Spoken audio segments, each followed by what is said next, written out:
Hello, everyone. Welcome back to my podcast, Anxietea, a mental health podcast, where I give you mental health stories, self care tips and techniques, and whatever you all want me to discuss. As a reminder and disclaimer that I am not a mental health professional, just a mental health advocate getting through life one day at a time. Here is also the warning that there may be sensitive topics discussed within this podcast today, so feel free to leave if this does not sound like the podcast for you. So, without further ado, welcome to episode 3. Let's grab our tea, take a sip in of some self-love, and exhale the stresses of life.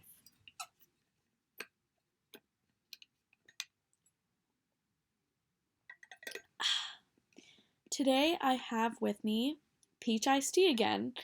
Peach is my favorite flavor of tea, as you can all probably tell. As a little update about me, I started my student teaching last week, and I was a little anxious about it at first, of course, because it is change and it's new. But now that I got a week to settle in, I feel prepared and great. It all takes getting used to, and you gotta make mistakes to learn, so I went in with an open mind. Today, we are going to be talking about self-care techniques to decrease your daily stress and anxiety. These are techniques that work best for me and are techniques that I love to try or have recently tried. I hope some of these techniques work out for you, but if not, that is 100% okay. Just listen to your body and what it needs and explore different self-care techniques for yourself and what makes you feel happy and less stressed. It's all about trial and error and getting to know yourself and wanting to help yourself. That being said, this episode today is going to hopefully be a place where you can start and experiment with self-care. My first self-care tip is to do the activities that you actually enjoy doing and try fitting them into your schedule. It could be different every day, or it could be the same activity. For an example, if you like to read, make sure you read every day. Make a list of the activities you like to do and give yourself the time in the day to decompress and de-stress. If you set aside a time in your day to do an activity that you actually like to do, you can look forward to enjoying that part of your day. If it has been a particularly difficult day, this time can be the light at the end of the tunnel. Or you could start this activity in the mornings and start your day on a positive note and give yourself a reason to get out of bed every morning. For me, I like to make sure I do yoga every single day or every other day, or make time to listen to music that I like and just relax. I like to enjoy more of a mellow kind of day, and incorporating any activity that makes me feel mellow helps me feel less stressed for the day. I also enjoy using apps and websites that give more specific self-care tips so that I can follow those to try to incorporate in my life. Sometimes, though, it's best to just listen to your body rather than following an app, because sometimes the suggestions are not possible for me to do, like go to a museum or go bowling, because it's COVID right now, and I don't have any money, nor do I know people with money, because my friends are all 21 and in college. But I also like to spend time with my fiance and friends, or even alone, because I like to do really chill activities where sometimes laying down and watching YouTube or TikToks are what helps me the most. Another self-care technique is going for walks or just being able to go outside as often as possible. Being outside, no doubt, makes people feel at peace and just overall happier. You can walk with friends, family, with your significant other, alone, or walk your pets. I like to listen to music when I walk, but that is totally up to you. Just finding a way to go outside at all is great. You can have a bonfire, or go running, or have a picnic, or even just sit on your porch and read, or sit under a tree. It's all up to you. Just as long as you find some time to get some sun and just relax, really. Whenever I go outside, I like to walk around and explore new places with a friend or my fiance, and it makes me feel happy. I like to walk around downtown in the city because it feels like a new environment, so it gives me that feeling of wonder. I live in the suburbs, so sometimes walking around the more familiar places doesn't feel the same. Even walking at a park that I don't usually walk in feels nice and makes me feel happy. Exploring outside is a great way to give yourself the self care you need. Sometimes, though, the familiar works the best and is more easily accessible, especially if you're having a pretty stressful day or a very long day and you just want to go somewhere more familiar, which is totally fine. My next self care tip is to give yourself a spa day. Just pamper yourself. Take a hot bath or a hot shower and just give yourself a day to decompress. You can even use a steamer, it doesn't matter. Just something that makes you feel relaxed and where your muscles feel less tense. So you can use shower bombs or bath bombs or salts or even bubbles to make you feel relaxed. Light a candle, give yourself a massage, use a face mask, hair mask, foot mask, whatever.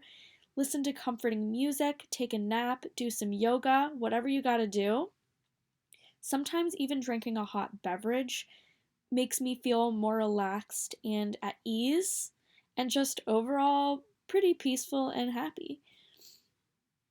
I find that the spa technique works great if you have a day off, but if you don't have to incorporate every single idea within your spa day that I mentioned. It could just be as simple as taking a 10 to 15-minute bath and lighting some candles. Since I can't afford to go to an actual spa, I find that an at home spa works just as well for me since I am not someone who likes to spend a lot of money, but I enjoy giving myself some love. My favorite spa activity is putting on a face mask and listening to calming music while doing yoga to relax my body, and then taking a nice long nap on the weekend during the day. Sometimes I want to take that bath, but don't have time, so I shower instead and then use the face mask. For another self care tip, I recommend doing yoga. As I mentioned before, or meditating, but to get into more detail, this is another one of my favorites, if not my absolute favorite. It really helps you stay in the present and challenges your mind to do so. You can follow YouTube videos or apps on your phone to follow along with or help you. For an easy and quick yoga session, you can just do a few stretches and poses, and for a quick meditation session, you could do deep breathing for a minute or so. Make sure you close your eyes and use a soft surface for both, since that helps with comfort and paying attention to your surroundings. I just feel like I feel more relaxed if I'm on something soft like a blanket or a yoga mat. I like to use body scans for my meditations because my mind tends to wander, which is why meditation is great for challenging your mind to stay focused on yourself and your breathing and the present moment.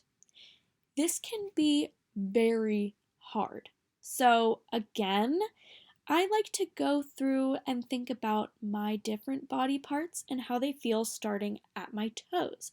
This gives my mind something to think about as a way to begin a meditation or start my meditation journey.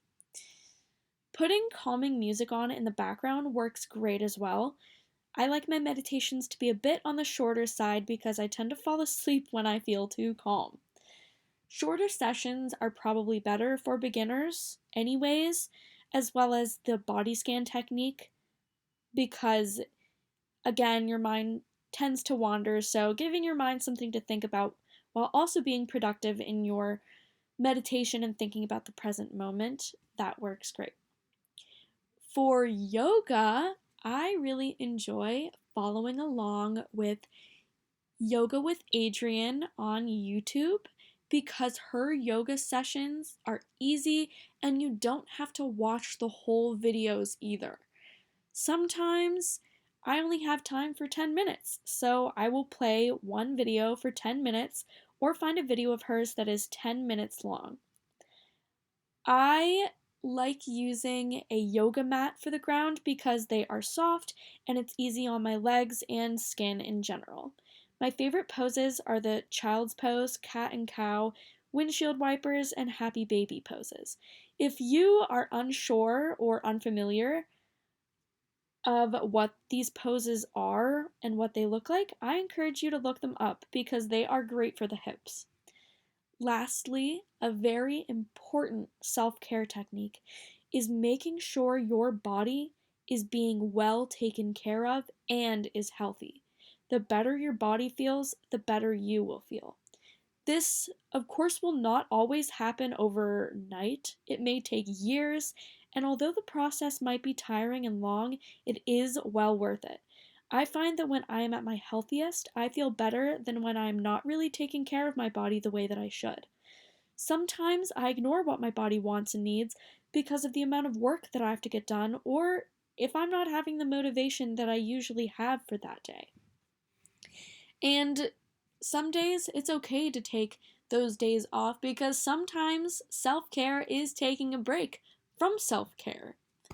And I know that might not make sense, but if you have certain self-care scheduled in and you just want to be lazy for that day, that's totally fine. Laziness can sometimes be a form of self-care. For taking care of your body, the absolute first activity I recommend is getting enough sleep every night. I always feel exhausted when I don't get enough sleep, and it makes me get headaches and not get the work that I need to get done on time.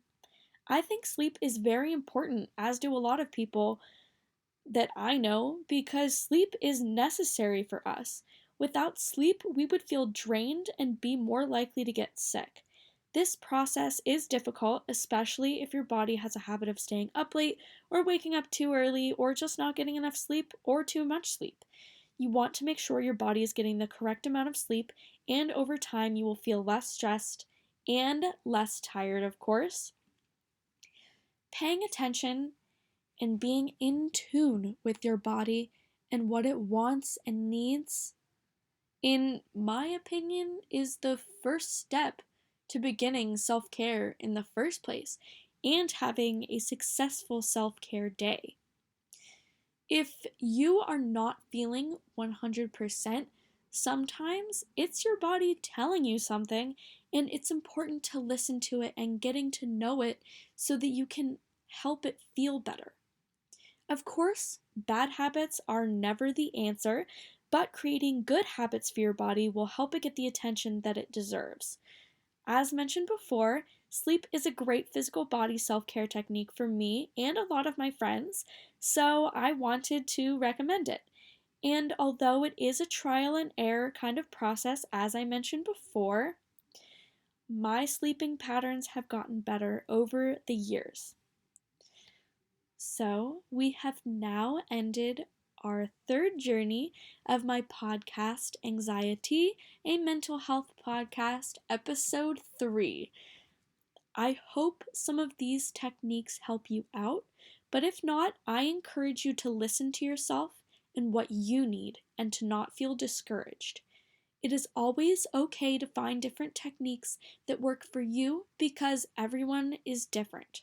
So, if you have any techniques that work for you or that you have discovered work for you, or any of your friends or family, please comment down below and let me know. And I could even cover some of those techniques in a future video. Now, let's complete our last little bit of our time together with a sip in of our tea to inhale some to inhale some self-love and exhale the stress.